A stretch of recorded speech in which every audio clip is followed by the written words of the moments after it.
Your next album, Cobblestone Street, will be available in April. Could you present it to our readers? Yeah, well, this is the new album, Cobblestone Street, and interesting enough, it was an album that I hadn't necessarily planned to do. I hadn't planned to do an album, and suddenly a few things changed in my life, and I suddenly end up in my friend's studio, telling him, you know, I have some songs that I need to hear come out of the speakers, and I didn't really know every other albums that I've gone in with, from the solo album stuff like that. You know, the songs have all been written in the same way, but then the band has added, you know, and you start with band, and then suddenly bit by bit the natural version of the song changes, because now you got the big guitars and stuff like that. But here, you know, he's my co-producer. He says, you know, why don't you just sit and, you know, play the first song and sing and sing and play at the same time, so we get that, yeah. And then, you know, and he hadn't heard the songs, you know, and the first one is Cobblestone Street, and after that I come out from singing. He says, hold on, I have an idea. Let me just put a little bit of keyboard on, and then we sat back in the couch, and then we went, wow, this is something that's completely different, and because usually it's always a band that's in there. He says, let's do another song. And then at the end of that day, the first 4 songs on the album was recorded and finished.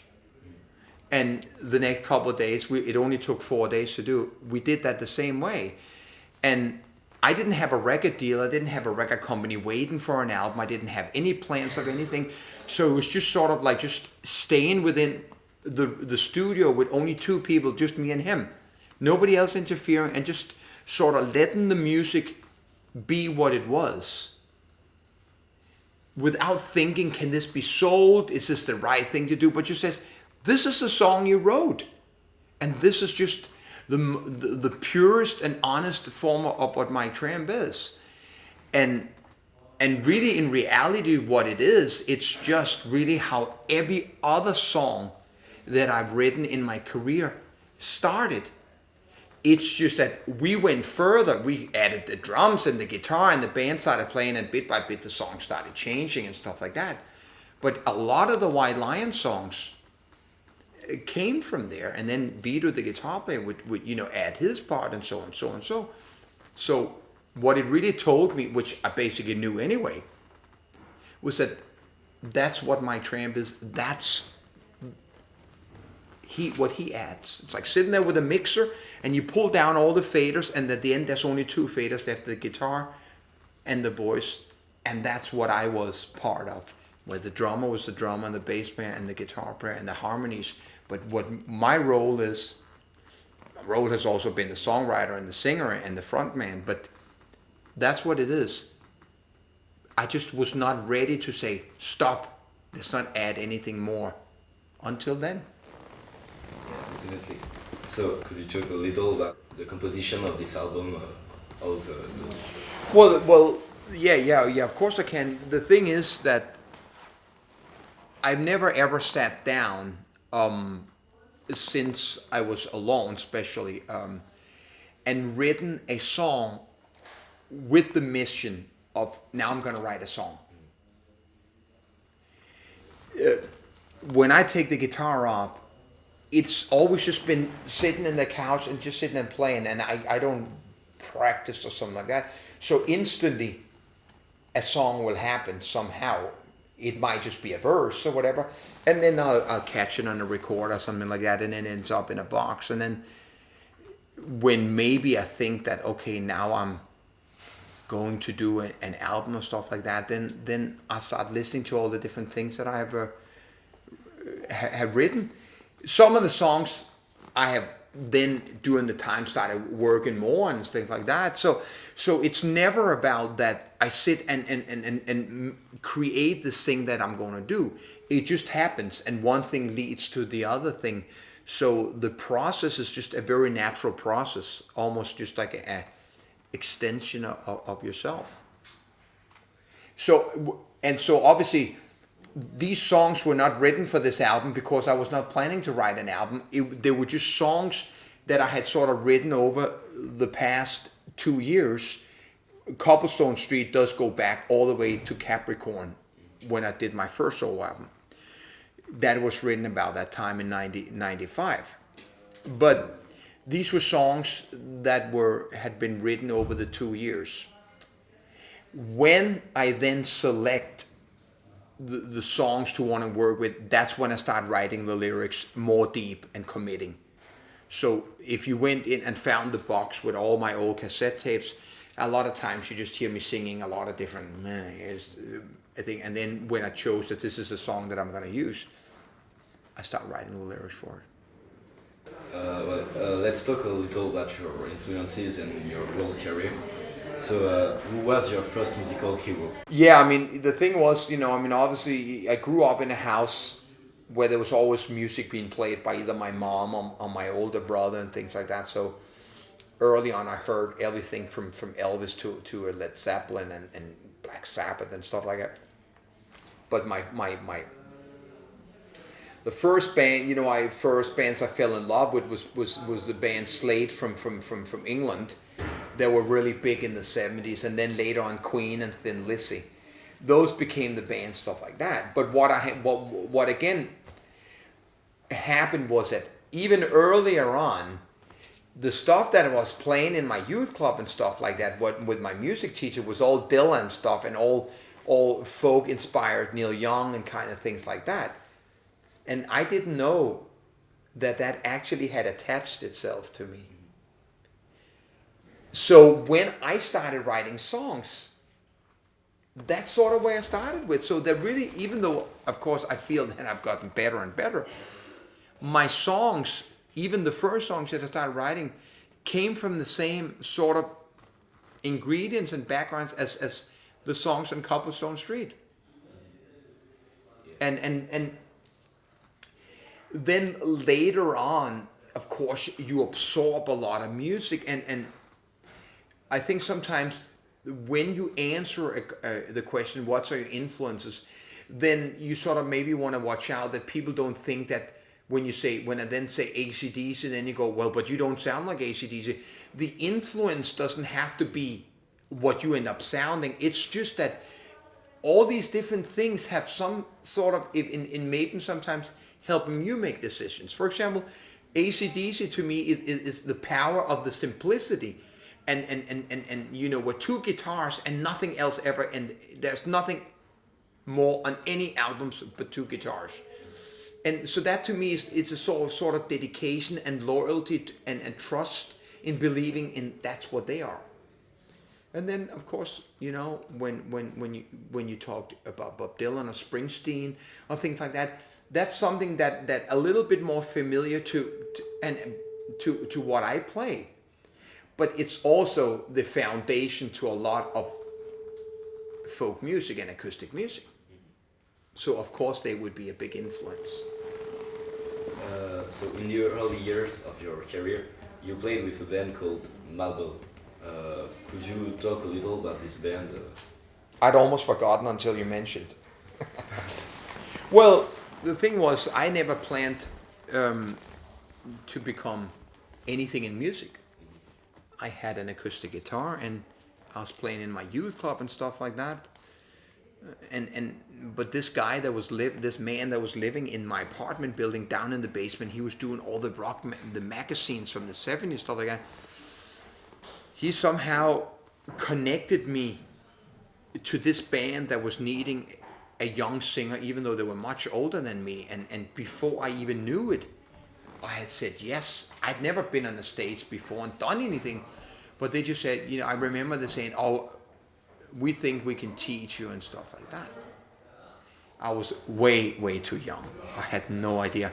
But I moved out of my mom's house, straight into those guys, and from that day on, I was away from my family for the rest of my life.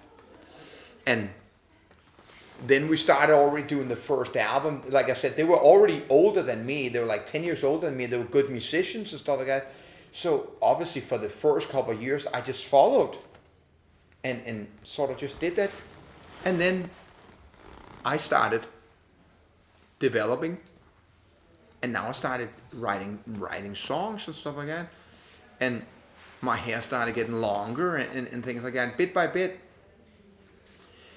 I started pushing and changing the band that says, we need more distortion on the guitars, and bit by bit, forming it into what became the early beginning of White Lion. Because when the band went to New York in '82, when we arrived in New York, we were called Lion. Yeah. And we were playing hard rock, and we had 2 guitar players. And one night we were playing in a club in Brooklyn, and Vito is playing there the same night. And this is where I meet him in the dressing room, and I suddenly see him play. I go, wow, he's like so much more into the future. He's so much what I want to be. And then the band broke up after many years, and then we went back to Denmark, and then after 1 month in Denmark, I says, I can't be here. I have to come back to her. Mom helped me get a little bank loan to a ticket, and I flew back to Denmark, to America, and the first got together with Vito, and we started it all there. And everything became from there. So from the beginning of Mabel through all the different albums, it really just became my learning. And as they were standing still, I was growing and growing, and finally at the end becoming the leader of the band and the songwriter of all the songs. Even El Salvador, which was on the first White Lion album, was written in Spain in 1981 for that band, and so and so. Yeah. And it also became the first songs Vito and I played live were the songs of that band before Vito and I started writing songs. Then you create White Lion, and you had such a great success. Are there days where you regret that time?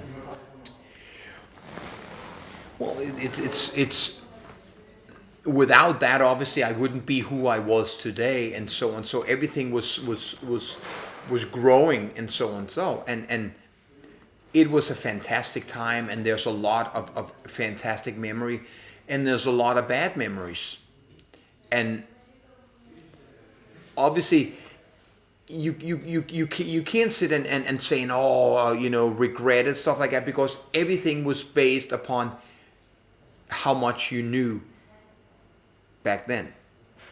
And everything that I do today is because all the things that I learned in White Lion. If I was to do it different today, I would of course do it different today, because, but it sort of just made that it was a natural thing. And when we came to 91 with the Main Attraction album and we finished there, it was really that Mike Tramp was almost finished with that kind of sound. So when I started Freak of Nature, I had to sound like how I felt at that time. And after I had finished with Freak of Nature, not just to kind of jump, and I started my solo career, it was just important that now it just sounded like me. That everything that I'm doing was sort of how I felt at that moment in that growing process. In 1986, White Lion had a brief appearance in the movie The Money Pit. Could you talk a little about this experience? Do you keep a good memory? Yeah, no, it's definitely. I mean, it's just one of those things that we weren't really doing anything, and we were sort of wondering. It was after Fight to Survive, and the time was standing still, and we were just rehearsing. And our manager says, "Hey, I got an audition to come for you guys to come down and maybe play a band in a movie." So we went down there, and it all worked out well, and there was going to be a good pay for it and stuff like that, and we wrote a song for it, and they were explaining this whole story about that. It's really something that goes wrong in the movie. It's really that Tom Hanks is your manager, and you're trying to do this video, and it goes wrong. And I sometimes tell this story from stage. What people didn't know was that the original part was that we were dressed up as big gigantic flies, with big wings and black stretch and big, this big bobbleheads. And we are supposed to be up on the stage, and this video is kind of like early Spinal Tap. It's going wrong. And because the money pit is about him throwing money away, and it's just all the money goes into a hole. And then they spent a lot of time building these costumes, special effects that were really cool, but obviously, nobody could see us inside. And the stage was this big foam of a big tongue and stuff like that, eating us. And then every time they were trying to film it, and then the director goes, "This ain't working." He says, "Do you have your amps and your clothes with you by any chance?" He says, yeah, we brought it. I don't know why we had it with us. But somehow we were hoping that, So then they spent 2 hours cleaning the whole stage out, rebuilding it, everything, and then we just ended up being us on stage.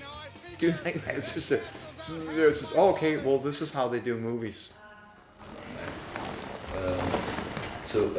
Then the band Despite, and in 2008 you write a new album with new musician.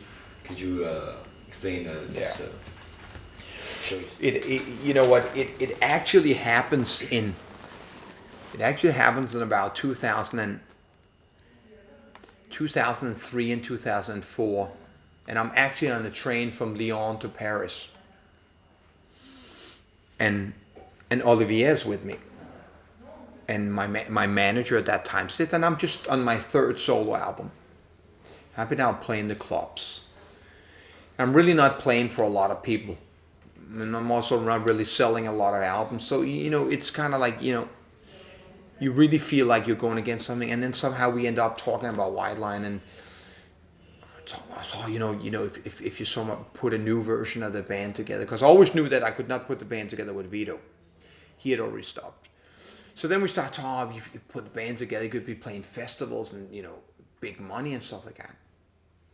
So it actually takes a bit of time before I form a new version of it.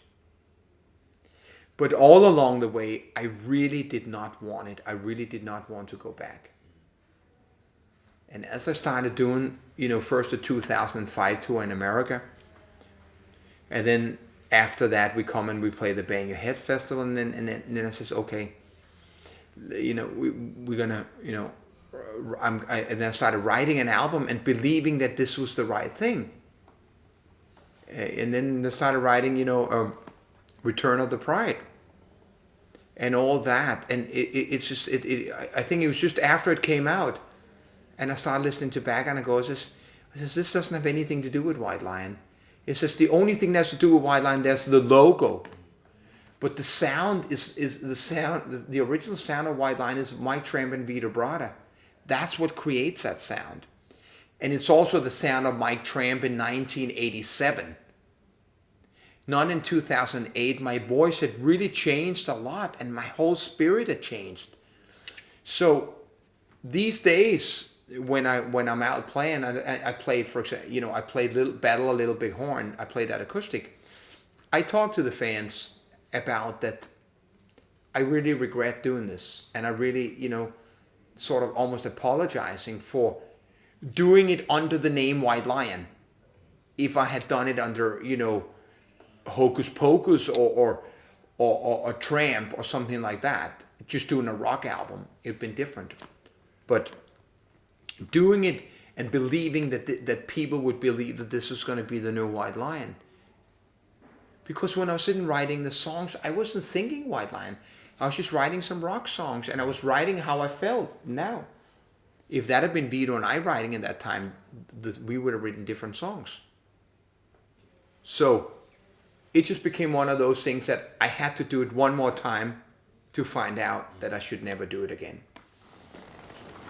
So after leaving White Lion in the 19th, you create the band Freak of Nature. This band was darker and more aggressive than White Lion. At that time, did you want to break with what you've done before? Well, yes and no. I mean, like I said before, I was already feeling, as White Lion were coming sort of to an end, that I was changing vocally. And it was actually been a little difficult singing some of the earlier White Lion songs. I felt like I sounded like a girl and those things. And also, Vito and I were great songwriters together, but it was the only thing we ever did together. We were not really friends. We didn't hang out together. We didn't go to the movies together. We didn't go see baseball together. We only wrote songs. And it was really bothering me because as I was in America, I says, where's my friends? So when I broke up the band and started, I says, I have this concept of Freak of Nature. I says, but the most important thing is that this has to be a band where everybody is equally involved. I already knew that it was going to be Mike Tramp from White Lion's new band. I knew the press was going to, but when I finally, after a long time, found the members, one of the things we did at rehearsal room was we formed a circle so everybody was standing looking at each other. Always. So it's like nobody was standing in a better position than the other person. And everything was done in the rehearsal room. All the songs were written there. Nobody ever left the rehearsal room with a question. If there was a small argument or anything like that, everything was solved that. And so I did everything that didn't happen in White Lion. I did the opposite. And as soon as we were done with rehearsal, they all were living in my house. We went back to drink beer, and we were always together. So that's what the Freak of Nature were all about. And the sound of the band just happened from each individual adding their parts, and nobody in the band knew each other when I'd find these guys. So this was coming together with a little bit of different backgrounds. And then one guy starting with an idea, and then the drummer going and go, and then do. And then as I hear now the band started going, then I came in. And then I started singing on top of that. So instead of where White Lion, I was almost the first, here I waited till it came in, and it just became the best time in my life musically, because it was really just so honest of how we were writing the songs. And when we went into the studio, totally live recorded, and the band was always so strong. One thing. And when you began your career, did you thought one day you will play alone on stage without any bands, just you and the audience? You know what? I think it's just one of those things that one day it just happens, and you know, I'm going, you know what? When you started your solo career in '95 after Freak of Nature, the first thing you could have done was go out and do this. I didn't have the balls to trust in myself that this is what I'm going to do.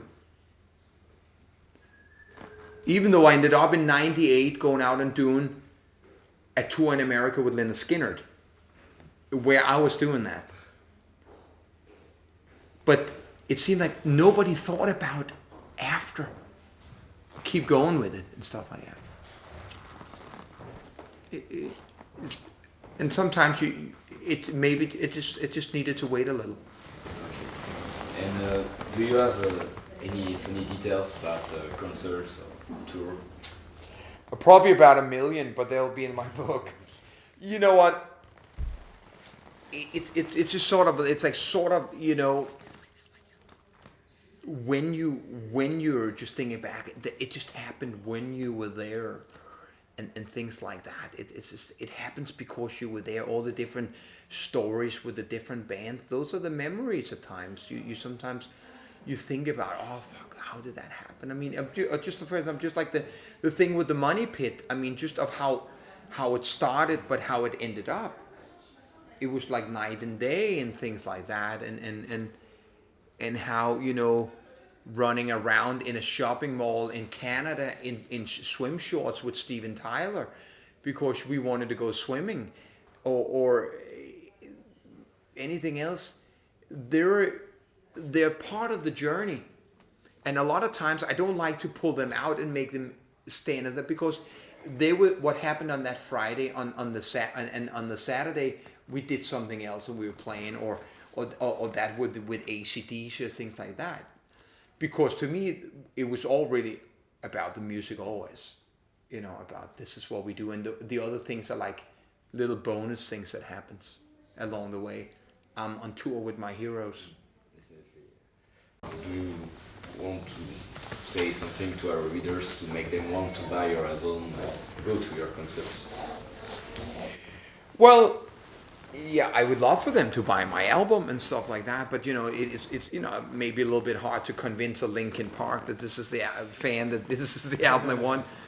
But what could maybe be interesting for a person that maybe not necessarily are into what I do is understanding that if you look at my career and see where I started and sort of where I ended up, of how important those ingredients are in why all these different things happened and why these songs are like that.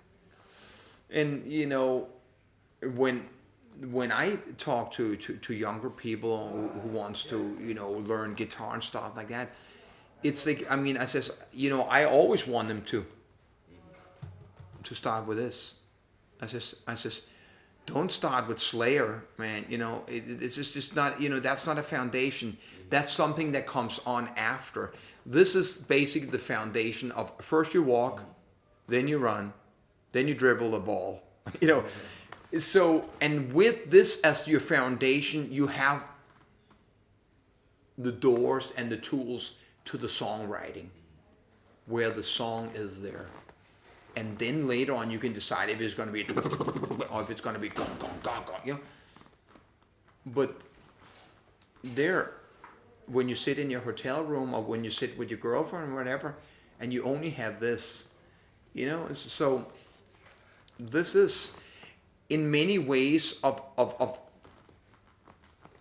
understanding a lot of stuff like that, in don't be too narrow-minded. Don't forget where rock and roll came from, because obviously in today's world how quick things move so fast. In the early years, in the old days, it took a long time and stuff like that, and you patient stuff.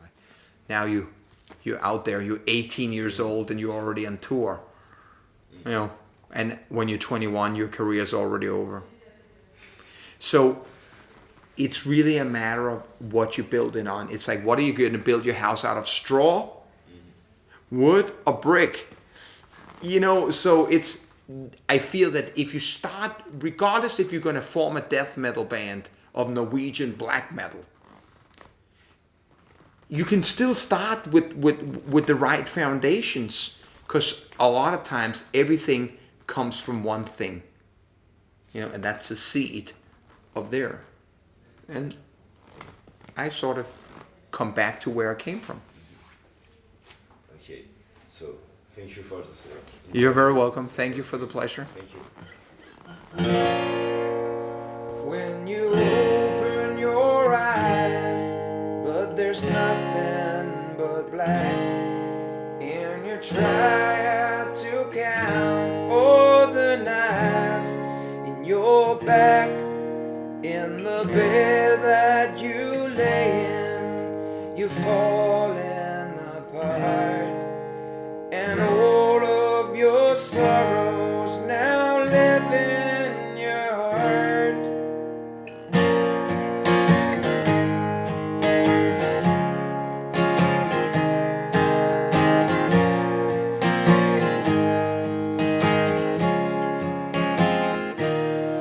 Just a young man I stood with a ticket in hand.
obsession.